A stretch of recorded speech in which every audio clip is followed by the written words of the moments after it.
नमस्कार सभी साथियों को, राम राम प्यारे साथियों, कैसे हैं आप सब। सभी को गुड इवनिंग साथियों। Hindi Gyandhara DS sir channel पर आप सभी का हार्दिक स्वागत, हार्दिक अभिनंदन है। और मैं तो स्वागत ही कर सकता हूं, और तो क्या कर सकता हूं, आपके लिए मेहनत कर सकता हूं, आप मेरे लिए कर सकते हो और कर भी रहे हो बहुत बढ़िया तरीके से। आप कुछ भाई बंधु है मेरे खास जो चैनल को खूब सब्सक्राइब कर रहे हैं, खूब लाइक कर रहे हैं, कमेंट बॉक्स में शानदार बातें लिख रहे हैं और मुझे पुनर्बलन दे रहे हैं। ये खास बात है, प्रमुख बात तो कि हर कोई आदमी तैयार नहीं होता। अंगद को भी उसके बल का पता नहीं था, हनुमान को उसके बल का पता नहीं था, लेकिन कोई न कोई याद दिलाने वाला जरूर होता है। और जो मुझे याद दिला रहे हैं काफ़ी कि सर करो, आप तो बहुत शानदार पढ़ा रहे हैं, भरते जा रहे हैं ना पंप मुझ में, तो सेम ऐसे कैसे ही फटाफट से मैं नई क्लासें लेके आता चल रहा हूँ। साथियों, पिछली जो क्लास मैंने पढ़ाई थी उसमें मैंने आपको प्रमुख साहित्य अकादमी पुरस्कार पढ़ाए थे, और प्रमुख साहित्य अकादमी पुरस्कार में अपन ने आधे साहित्य अकादमी पुरस्कारों को पढ़ लिया था। आज की क्लास में अपन साहित्य अकादमी पुरस्कार तो पढ़ेंगे ही, उनकी विधा भी पढ़ेंगे, प्रमुख रचना भी पढ़ेंगे। ये भाग उसका दूसरा है, लेकिन खास बात आज के वीडियो में क्या है, ये खास बात है, ये देखो, ये खास बात ये है कि आपको आज मैं पढ़ाने वाला हूँ प्रमुख युगों के समन्वयक कवि, यानी भक्तिकाल रीतिकाल का समन्वयक कौन है, आधुनिक काल और रीतिकाल का समन्वयक कौन है। इस तरीके से आपको कोई भी सवाल यहाँ से पूछ लेता है, तो ये प्रमुख आज के वीडियो में होंगी। साहित्य अकादमी तो है ही जो है ही, तो पिछली क्लास अपन की बहुत लंबी बन जाती, इसलिए मैं उस क्लास को मैंने पूरे साहित्य अकादमी नहीं लिखे हैं। और बात क्या करेंगे अपन, खास जो वर्तमान के जो साहित्य अकादमी पुरस्कार है, वर्तमान में ज्ञानपीठ है, आपके बिहारी पुरस्कार है, व्यास सम्मान है, इन सभी को मैं एक साथ लेकर आऊँगा, यानी करंट वाले, क्योंकि ज्ञानपीठ है वो कम है, बहुत कम मिले हुए ज्ञानपीठ है ना, 10 12 15 ज्ञानपीठ होंगे जोर लगा के, तो ज्ञानपीठ पुरस्कारों को एक साथ ले लेंगे, व्यास सम्मान ले लेंगे, बिहारी पुरस्कार ले लेंगे, और करंट में जो साहित्य अकादमी पुरस्कार आपके मिले हैं उनको सबको एक क्लास में कंप्लीट कर देंगे। क्लियर है? तो देखिए ध्यान से, तो कम समय में हम कर रहे हैं अच्छी तैयारी। हिंदी साहित्य के इतिहास की श्रृंखला में आप पढ़ रहे हैं हिंदी साहित्य, प्रमुख युगों के समन्वयक कवि, प्रमुख साहित्य अकादमी और इनकी विधा, और प्रमुख रचनाएं अपन पढ़ रहे हैं। इसका भाग 2 पढ़ रहे हैं, पहला भाग अपन ने पढ़ लिया है। देखिए साथियों, यहाँ अपन बात करें तो अपन ने 1989 तक के साहित्य अकादमी पुरस्कार पढ़े थे पिछली क्लास में, 1989 तक के, और यहाँ अपन पढ़ेंगे तो वो कौन सा पढ़ेंगे, 1989 के बाद में 1990 से साहित्य अकादमी पुरस्कारों को अपन पढ़ेंगे। 1990 शिव प्रसाद सिंह, एक तो मैंने शिव मंगल सुमन पढ़ाया है, शिव है ना, शिव मंगल सुमन और मिट्टी की बारात, और ये है शिव प्रसाद सिंह नीला चांद। और नीला चांद जो रचना है ना, ये नीला चांद बहुत काफी मोस्ट है। ये है इनका उपन्यास, क्या है इनका उपन्यास है। 1990 में इनको इस पर साहित्य अकादमी पुरस्कार मिल चुका है। अच्छे तरीके से रटनी है ये सारी रचनाएं, कोई कसर आपको किसी भी कंडीशन में छोड़नी नहीं है, ये बात आपको ध्यान रखनी है। देखिए ध्यान से, शिव प्रसाद सिंह नीला चांद उपन्यास 1990 में मिला है। और देखिए गिरजा कुमार माथुर है, ये गिरजा कुमार माथुर, इनकी रचना है मैं वक्त के हूँ सामने, मैं वक्त के हूँ सामने, ये इनकी काव्य रचना है। कौन सी रचना है? काव्य रचना है। 1991 में इनको साहित्य अकादमी पुरस्कार मिला है। किसको? गिरजा कुमार माथुर। लेकिन यहीं इसके साथ ही मैंने आपको एक चीज और लिख दी है, एक चीज और लिखिए, इसको पहचानिए आप, गिरिराज किशोर, गिरिराज है वो, और ये है गिरिराज किशोर, और यहीं पे मात खा जाएंगे हम।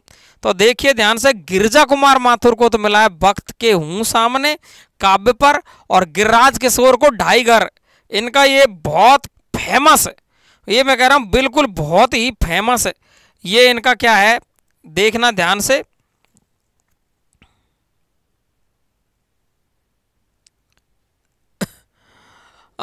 उपन्यास है। 1992 में साहित्य अकादमी पुरस्कार इस पर मिला है, और गिरिराज किशोर ढाई घर उपन्यास 1992 में मिला है। एक है विष्णु प्रभाकर, और विष्णु प्रभाकर को अर्धनारीश्वर और ये भी उपन्यास है, खास मोस्ट ध्यान रखेंगे। विष्णु प्रभाकर अर्धनारीश्वर उपन्यास है, 1993 में इनको साहित्य अकादमी पुरस्कार मिला है। ये सब अपन क्रम वाइज पढ़ रहे हैं। अगला पढ़ेंगे अपन कुंवर नारायण। कौन है ये? कुंवर नारायण है। और कुंवर नारायण को कोई दूसरा नहीं, ये तो कहते हैं कोई दूसरा है ही नहीं, मैं यूं, कोई दूसरा नहीं, ये काव्य है।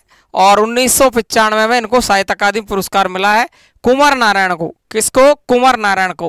तो शिव प्रसाद सिंह नीला चांद उपन्यास, और गिरजा कुमार माथुर में वक्त के हूँ सामने काव्य, गिरिराज किशोर ढाईगर उपन्यास 1992 में, विष्णु प्रभाकर अर्धनारीश्वर उपन्यास है, ध्यान रखेंगे।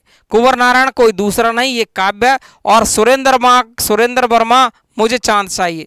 नीला चांद शिव प्रसाद सिंह का, मुझे चांद चाहिए सुरेंद्र वर्मा को चाहिए चांद उपन्यास है ये देखो, सुरेंद्र वर्मा और मुझे चांद चाहिए, ये है उपन्यास।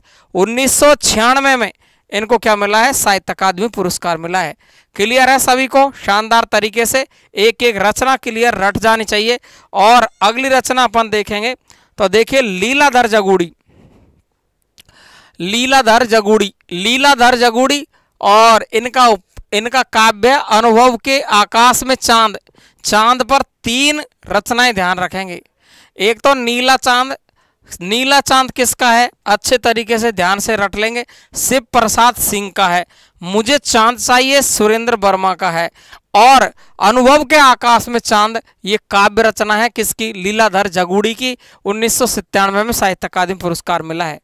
अरुण कमल देखिए, अरुण कमल है, इनको नए इलाके में गए ये अरुण कमल जी। कहाँ गए हैं? नए इलाके में गए हैं। ये भी इनका काव्य है। 1998 में इनको साहित्य अकादमी पुरस्कार मिला है। काफी मोस्ट अरुण कमल नए इलाके में पहुंच गए। लीलाधर जगूड़ी अनुभव के आकाश में चांद देख लिया है इन्होंने। विनोद कुमार शुक्ल है, इनकी रचना है दीवार में एक खिड़की रहती थी। ओ हो, दीवार में ही तो रहती है, मेरे सामने वाली खिड़की में एक कौन रहती है वो ये यहीं से उठाया शब्द। तो विनोद कुमार शुक्ल दीवार में एक खिड़की रहती है उपन्यास है। 1999 में साहित्य अकादमी पुरस्कार मिला है।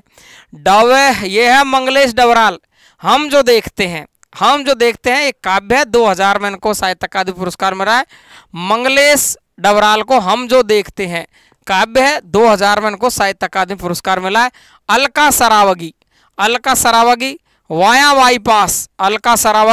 बाईपास उपन्यास है। 2001 में साहित्य अकादमी पुरस्कार मिला है। तो जगूड़ी का अनुभव के आकाश में चांद काव्य है। अरुण कमल नए इलाके में काव्य है। विनोद कुमार दीवार में एक खिड़की रहती थी उपन्यास है। मंगलेश डबराल हम जो देखते हैं काव्य है। अलका सरावगी वाया बाईपास उपन्यास है। क्लियर? याद हो जाएगा, शानदार। अगला देखेंगे अपन राजेश जोशी। और किसकी बात कर रहे हैं अपन? राजेश जोशी। और ये 2 पंक्तियों के बीच में फंस गए। कौन? राजेश जोशी 2 पंक्तियों के बीच में फंस गए भाई साहब, राजेश जोशी। और ये इनकी काव्य रचना है। 2002 में इनको साहित्य अकादमी पुरस्कार मिल गया है। राजेश जोशी को 2 पंक्तियों के बीच में फंस गए हैं। कौन? राजेश जोशी, काव्य है। 2002 में साहित्य अकादमी पुरस्कार मिला है। और कमलेश्वर का तो भाई साहब कितनी बार पूछ लिया गया, कैसे ही कमलेश्वर, कैसे ही कितने पाकिस्तान। कमलेश्वर कितने पाकिस्तान उपन्यास है। 2003 का साहित्य अकादमी पुरस्कार, काफी मोस्ट है, ध्यान रखेंगे।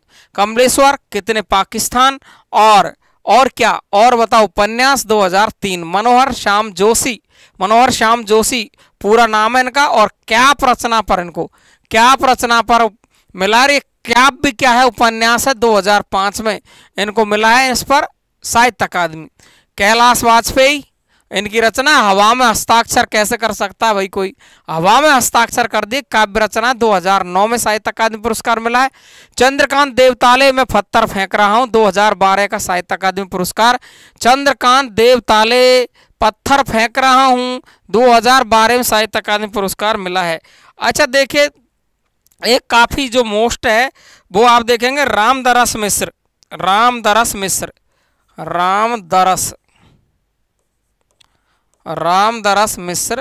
और रामदरस मिश्र को जो मिला है साहित्य अकादमी, वो आग की हंसी पर मिला है। आग की हंसी पर मिला है। और 2015 का साहित्य अकादमी पुरस्कार मिला है। काफ़ी मोस्ट है, ध्यान रखेंगे। आग की हंसी, आग की हंसी याद रख लेंगे। और एक है आपका नासिरा शर्मा, नासिरा शर्मा कौन है? नासिरा शर्मा, और इनकी रचना है पारिजात।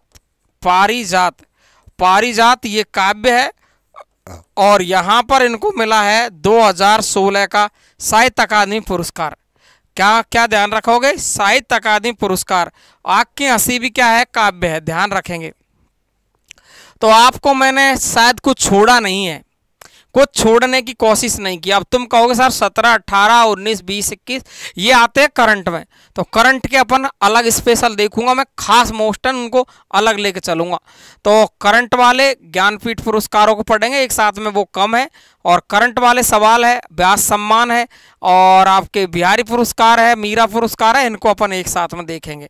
तो देखिए मैंने आपको नासिरा शर्मा का पारिजात और रामदास मिश्र की आग की हंसी, चंद्रकांत देवताले पत्थर फेंक रहा हूँ, कैलाश वाजपेयी हवा में हस्ताक्षर कर रहे हैं, मनोहर श्याम जोशी है क्या रचना पर उपन्यास पर, कितने पाकिस्तान उपन्यास है, कमलेश्वर का राजेश जोशी दो पंक्तियों के बीच में फंस गए। लेकिन ध्यान रखेंगे ये उपन्यास नहीं है, काव्य है। ये थे आपके प्रमुख उपन्यास, प्रमुख रचनाएं जहां से हम गलती करते हैं। काफी खास मोस्ट है। अब एक जहर मोस्ट वाली बात क्या है? वो ये है, देखो ये है खास मोस्ट वाली बात, यही तो बात है। और ये चीज आपको ऐसे ही नहीं मिलने वाली है मेरे राजाओं। ये जो चीज मैंने लिखी है ना, ये आपको ऐसे ही नहीं मिलने वाली है, बहुत मेहनत कर करके ये आपको ढूंढनी पड़ेगी मेरे राजाओं, बहुत ढूंढनी पड़ेगी, बहुत मेहनत करके, बहुत मेहनत करके ढूंढनी पड़ेगी। देखो ध्यान से सुनेंगे। भारतेंदु व द्विवेदी युग की योजक कड़ी आपसे पूछेगा, भारतेंदु व द्विवेदी युग की योजक कड़ी, तो आपका जवाब होगा बाल मुकुंद गुप्त। किस कवि को माना जाता है? सवाल पूछेगा कि भारतेंदु और द्विवेदी युग के बीच की योजक कड़ी, इनको जोड़ने वाली वो कौन से कवि है? तो वो है बाल मुकुंद गुप्त। कौन है? बाल मुकुंद गुप्त। कर लोगे आप याद? भारतेंदु और द्विवेदी युग, दोनों युग बाल मुकुंद गुप्त है। लेकिन आपसे पूछ ले कि भक्ति काल और रीति काल का समन्वय कौन है? तो भक्ति काल के साथ में रीति काल जुड़ रहा है। ये देखो भक्ति काल और रीति काल, अरे आधुनिक काल फिर भक्ति काल रीति काल, इनका दोनों का जोड़ा ही है।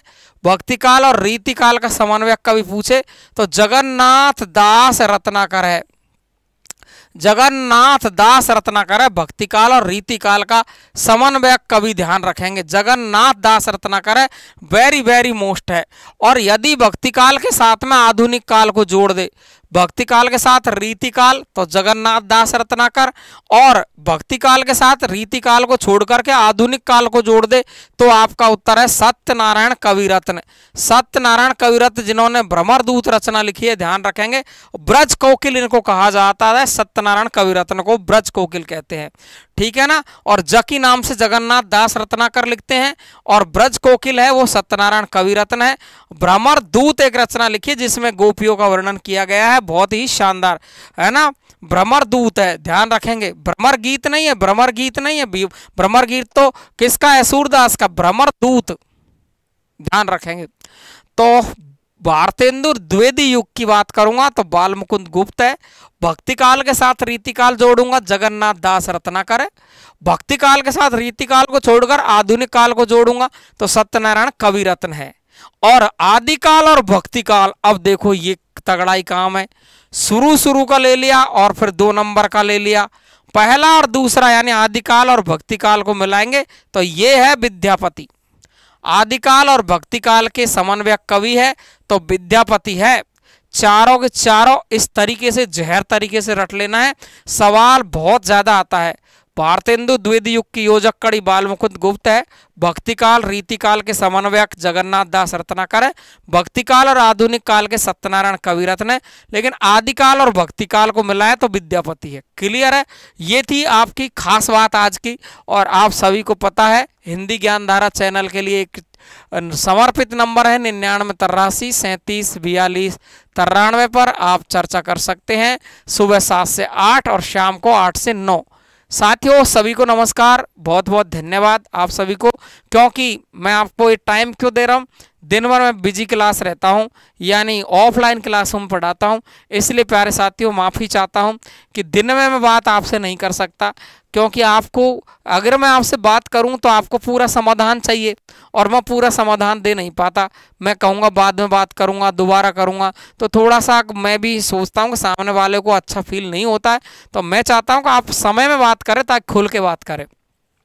अगर आप बात करना पसंद नहीं करते हैं तो व्हाट्सएप पे अपना मैसेज लिखे, उसका जवाब मैं आपको निश्चित रूप से 1-2 दिन में ज़रूर दे देता हूं, क्योंकि कभी कभी बिजी शेड्यूल होता है। तो नमस्कार आज तक के लिए, नमस्कार सभी को। बहुत जल्द ही अपन मिलने वाले हैं अच्छी सी क्लास में, बड़ी क्लास में।